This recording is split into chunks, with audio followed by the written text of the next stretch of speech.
Get the wrong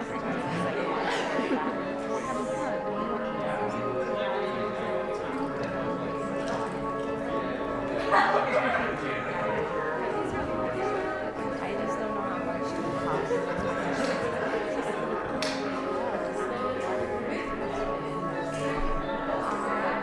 I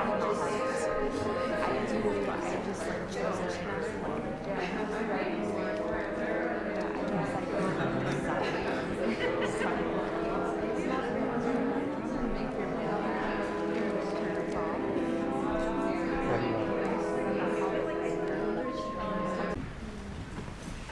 Check. Can everybody hear me okay? All right, welcome one and all.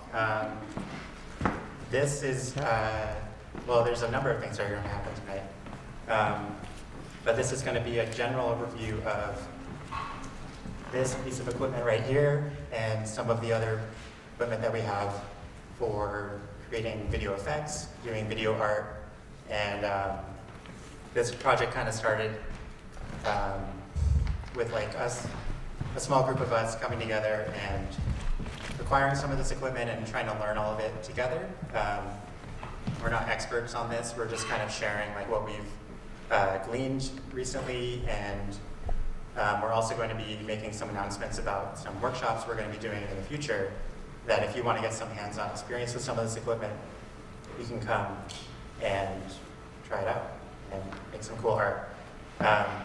Yeah, so I think a couple things at the top. One is that for like the first 30, 40 minutes, it won't be particularly loud, but it may get loud after that. So if you're really sensitive to sound, you may want to use ear protection. Also, there will definitely be some flashing lights. So if you're sensitive to that, this may not be the best event for you. And yeah, my name is Violet. I use she and they pronouns, and I'm going to start the event with a little demonstration.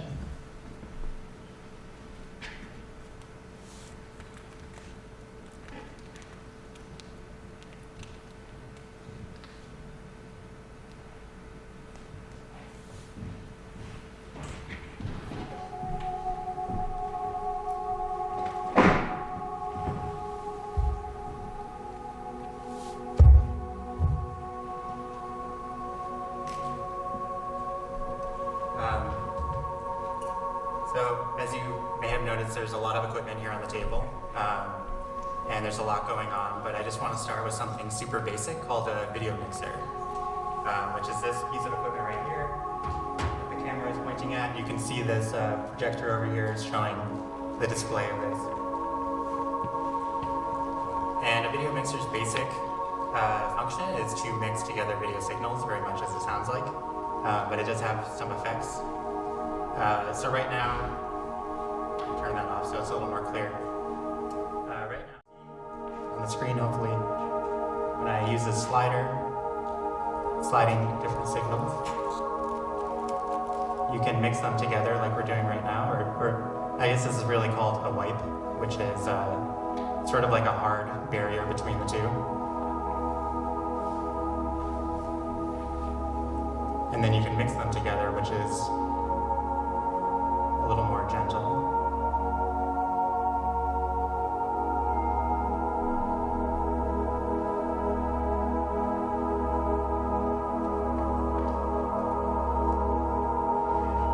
That's sort of the fundamental function of a video mixer, and there's a million things that you can do based off of that. I'm going to change this B channel right now. Right now it's on the video synth, but I'm going to change it to another feed from the video camera, so it's actually the same signal on both ends. But I'm going to add some effects to the A channel. So right now this is the B channel, this is like the raw signal, but I've added a strobe effect onto the A channel. So it's changing the frame rate. You can see it kind of stutters a little bit. That can be really fun. You can add things like mosaic, which is sort of a pixel effect. And these have different levels, so the more I hit this, the more pixelated it becomes.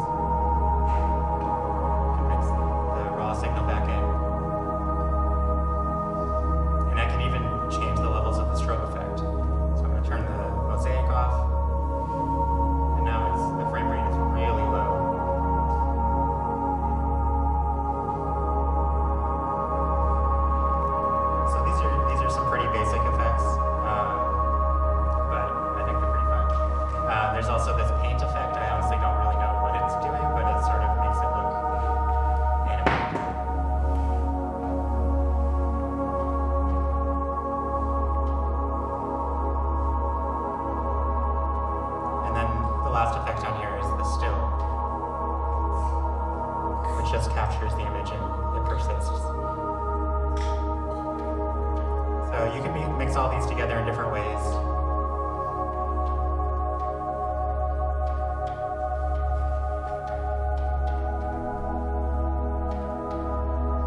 Sometimes it can get a little hard to even tell what's happening. But I'll turn those off. And then I'll get into some of these wipes as well. So I think right now it's just the... Okay.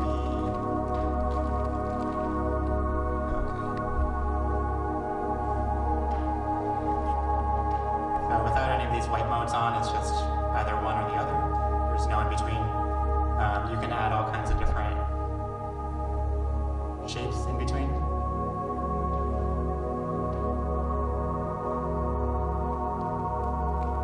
And you can even move them around.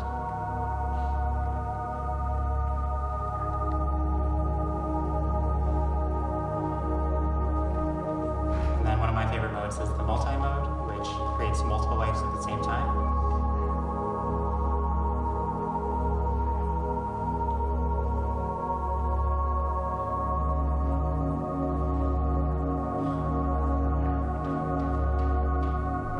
And you can kind of mix them together in different ways.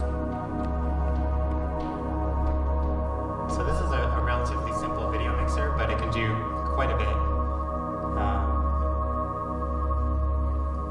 And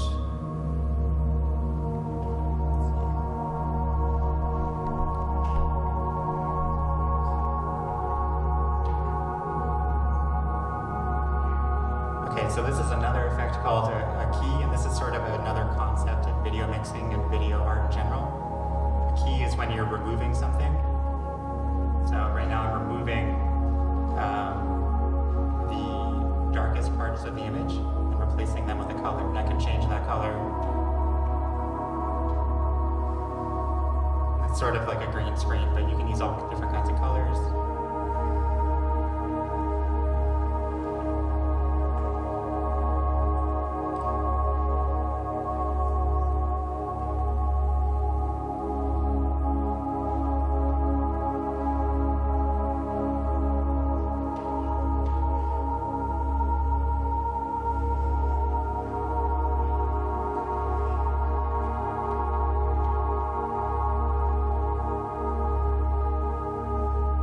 Now you can see that the video image is sort of poking through.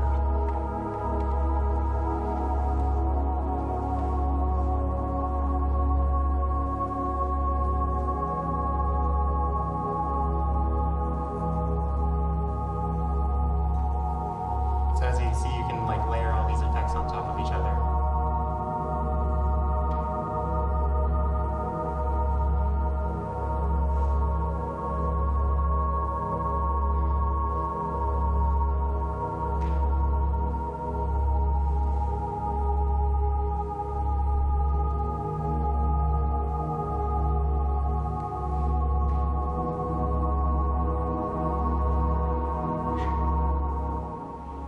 So that's sort of the overview of the video mixer. Next I'm going to talk about the video synthesizer, but I do want to open up like a moment for it if anybody has any questions or wants me to repeat anything. Actually, I can't see anybody. I see one hand at the very back. Okay. Why are CRTs color so much more vivid than projected? That's a great question. Yeah, the CRTs are much more vivid. I don't know why they are exactly. Yeah, I don't know. Noah might have some information about that. Yeah.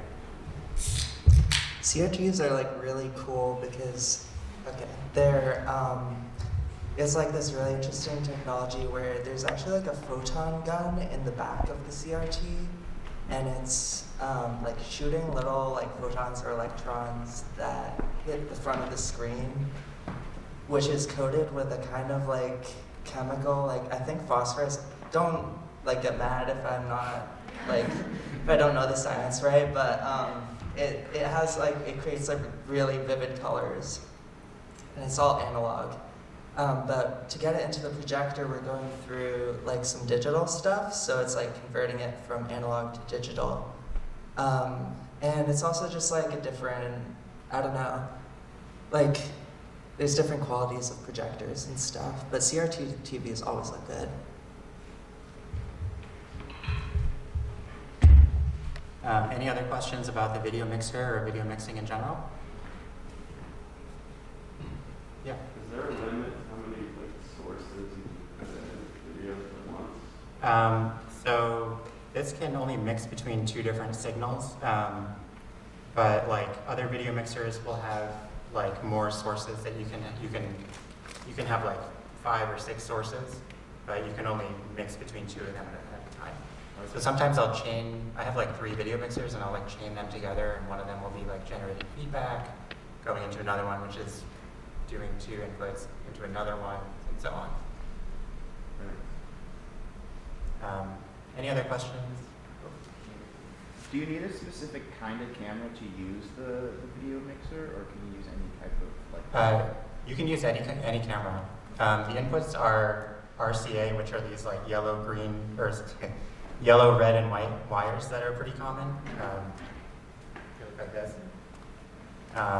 You may have seen those if you ever had like a VCR.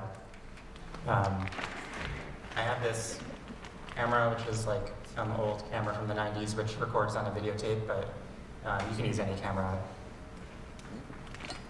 And actually, on the topic of VCRs are a great way to generate source material, because you can just plug and play. And yeah. Any other questions about the video mixer before I move on to the video synth? Okay. Get that started.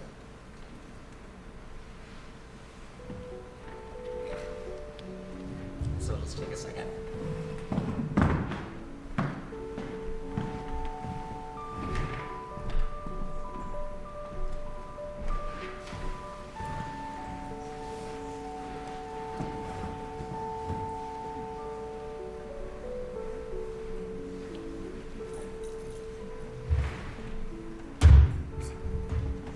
Okay.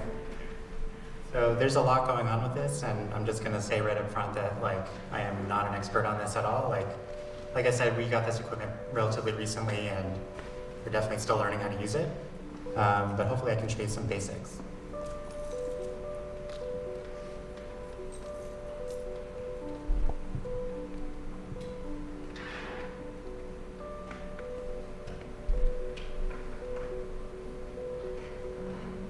Okay. So one of the things about a video mixer that's really cool is that there's a video synth, is that instead of a video mixer which takes in inputs like external inputs, like if you turn on a video mixer with nothing input, it's just going to be a blank screen. But with the video synth, it actually generates its own signal. So although there are things coming into this, like you don't have to input any signals. And sort of like one of the foundations of the video synth is what's called an oscillator. And an oscillator basically generates a signal at a regular frequency. So like if you've ever seen like a sine wave, that's kind of like an oscillation. And so there's actually, I think there's 2 oscillators on the video synth. There's one that is horizontal, which is, I always get them mixed up. But anyways, there's 2, one is going horizontal, one is going vertical. And at 0, you kind of don't really see much, but start to introduce some of the vertical oscillators, basically changing the frequency. So I'm saying I want more oscillations.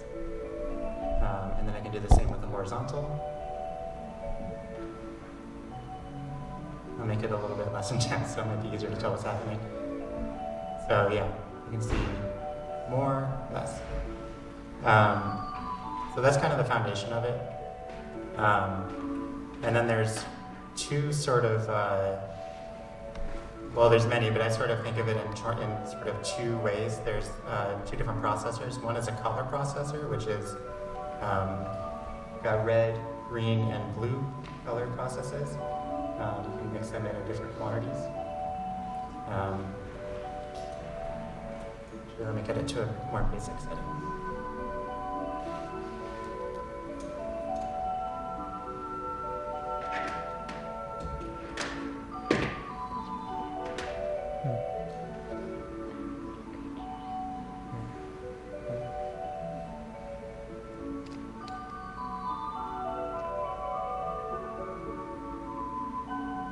So I'm mixing in more blue, mixing in some green, and mixing in some red.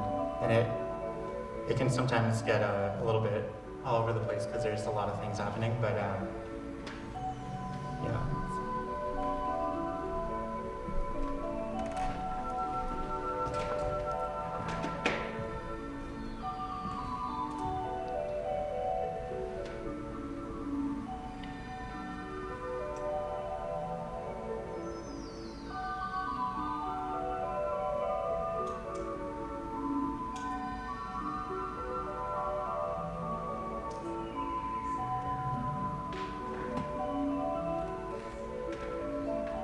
So anyways, there's different colors you can mix in. There's also something called a Luma processor, which will process, basically processes an external input like a video camera, which you can get set up. So this is actually taking in this video camera signal right now.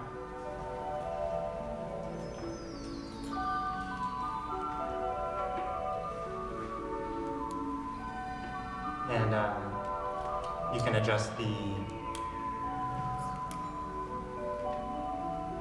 the brightness of it, the contrast, and this detail, which I find doesn't really do much.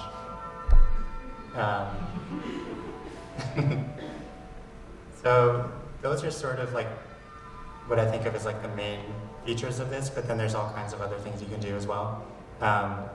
But actually one thing that I haven't really mentioned, which is like another, I would say like sort of fundamental video art, video mixer, video synthesis concept is something called video feedback. So I have this camera right now, which is taking in some kind of input, like the room. And I'm inputting it into this device, and then I can tell this device to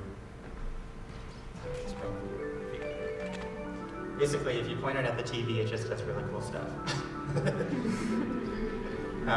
It's sort of repeating the TV image like over and over and over again. It's kind of like audio feedback. And just like audio feedback, you can get all kinds of different incarnations of it. Like some audio feedback is really real and intense, and others are more like, or not quite as harsh, but I do find video feedback to be a little more pleasing.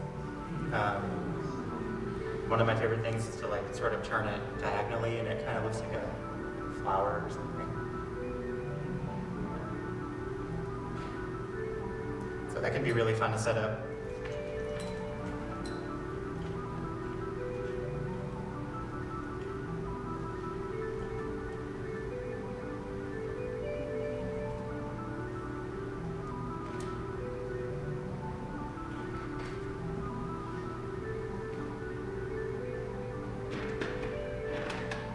And yeah, so I'm trying to think if there are any other fundamental concepts. I guess another fundamental concept of this whole thing, you may see all these different holes here. These let you do what's called patching, and this can get really complicated. So I'm not gonna pretend like I really know that much about it, but essentially what you can do is take different parameters, different signals the video synthesizer generates and use them to affect other things. So right now we have the music going into an input, so we can take the music output and put it into something else. So I'm going to actually put it into the one of these oscillators.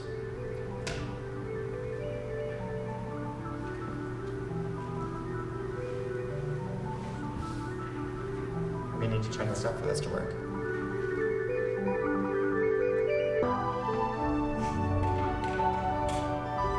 So yeah, one of the joys of using something super complicated. But yeah, so the audio signal right now is actually making this, changing the frequency of the oscillator.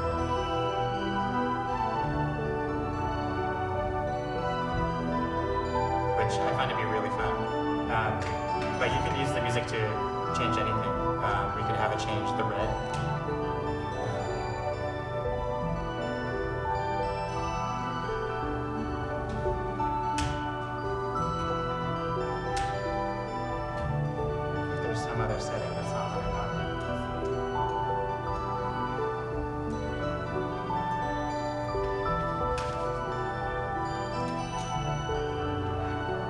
Well, anyways, yeah, this is a great demonstration of how complicated this can be.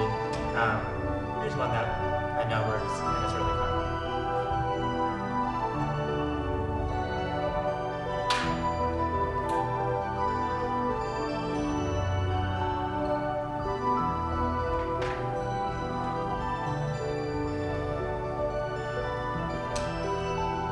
Any questions about the video synthesizer, like what it is or what it's doing?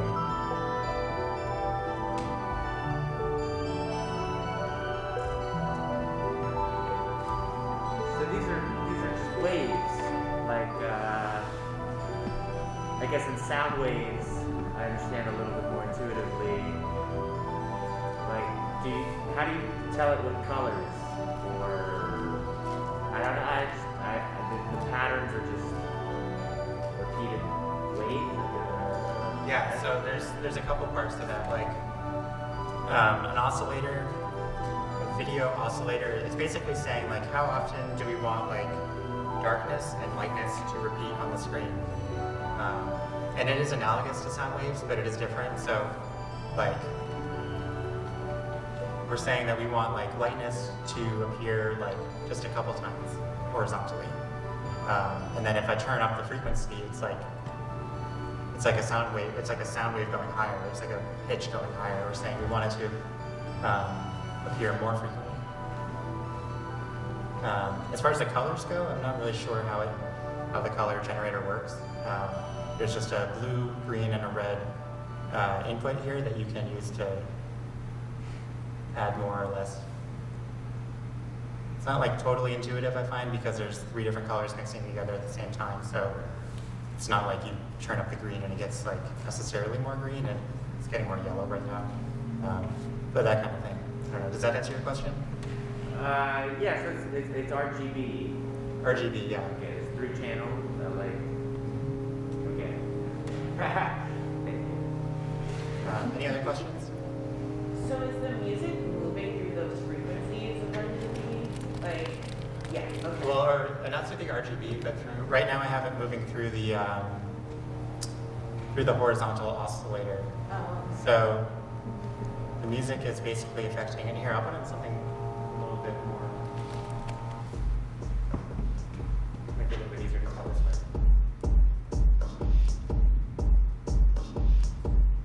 It's basically affecting, I think that like the louder the music gets, the higher the frequency of the horizontal oscillator becomes. So it's like, that's why it's compressing, because it's saying we want to see a higher number of horizontal waves. But you can apply that to any of the effects in here.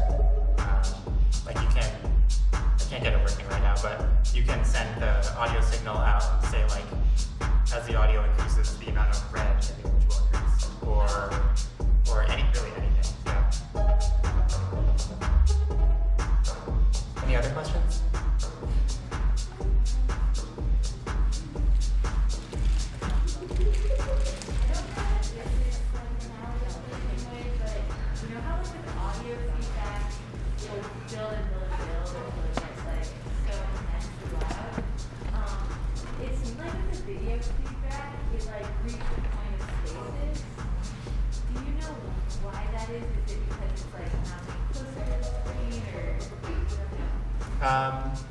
Yeah, I think in general that's true. Like, here I can show you by just like moving the camera closer or further away.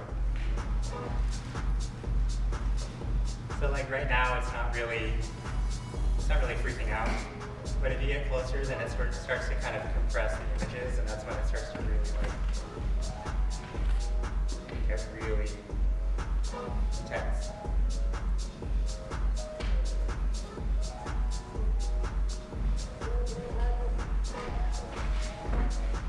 So yeah, I'm not sure why that is, but it seems like it's just compressing it so much that it's like, it almost makes me think of, if you've ever heard like a pitch that is risen so high that you start to hear it like from the low end as well, like something kind of like that. I don't know if that makes sense, but yeah. Yeah, that makes a lot of sense. Yeah, any other questions? Go. Do you find there's a difference in quality using like like synthesis hardware versus synthesis software, or does it really not matter whether you use like a physical like synthesizer or like a plugin or a program? I haven't really used synthesis software very much. I've pretty much exclusively worked on like these video mixers. Yeah, so I don't know. I think that like the video synthesizer, like so this is an analog or video synthesizer. It can generate some really rich colors, and I think supposedly people say that that's like and this on a CRT I think has a particular quality, maybe sort of analogous to the way that people like tapes or like vinyl, where it has like sort of a undescribable quality. But I'm sure that video like digital software could recreate that. Yeah. Oh yeah. I think the answer is like you can do this on software and it's like totally great, and like you definitely don't need to buy this expensive gear to make art like this. And actually later in this evening we're gonna have like a little bit of a demonstration of some software, but we wanted to try it out basically because life is about trying things, and it's really expensive gear, and that's like why we are making it like open to everyone pretty much. So the answer is like no, you don't need to do it, but yes, it's really fun to turn some knobs and like have a little thing to play with, but you don't need analog gear to make amazing art.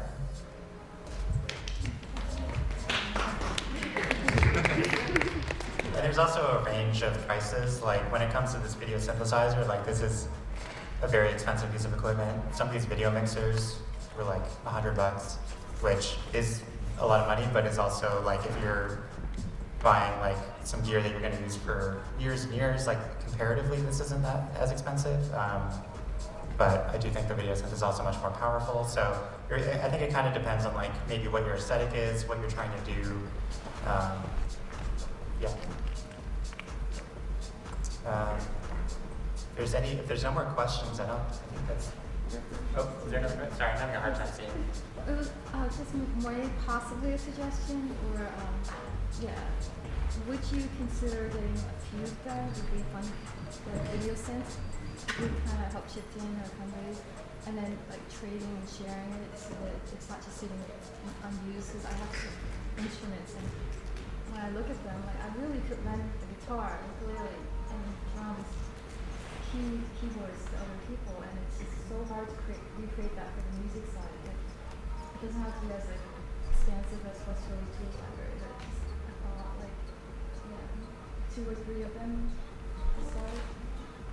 I'm sorry, Would the you question. consider getting a couple more and then sort of having like, like in Seattle they had like a synth group that sort of traded around, and there was like no money involved, but you could charge something for it if you want to.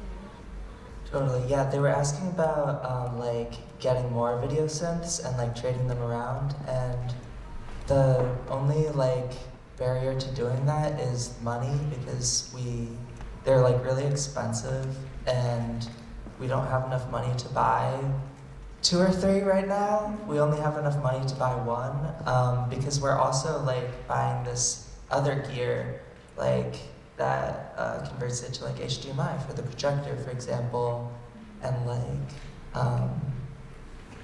like things just add up really fast. But we're definitely like interested in doing that. Like we're definitely sharing that same spirit of like wanting like everyone to be able to use this. So we're gonna do kind of like a workshop in the spring where people will be like invited to come and do something. Like, yeah, it's gonna be hard to all pass around one video synth, but people can contribute other things, and we'll get more into that later. But like that would be like the goal. Is like maybe eventually we can like raise enough money to like buy more synths, like more people can use it. For all the components, is it like $500, $1,500? Like that synth was like, I think we paid $900 for it, which is like more than they cost new, but like they're out of production, and like it's really hard to get your hands on them. Yeah. But you can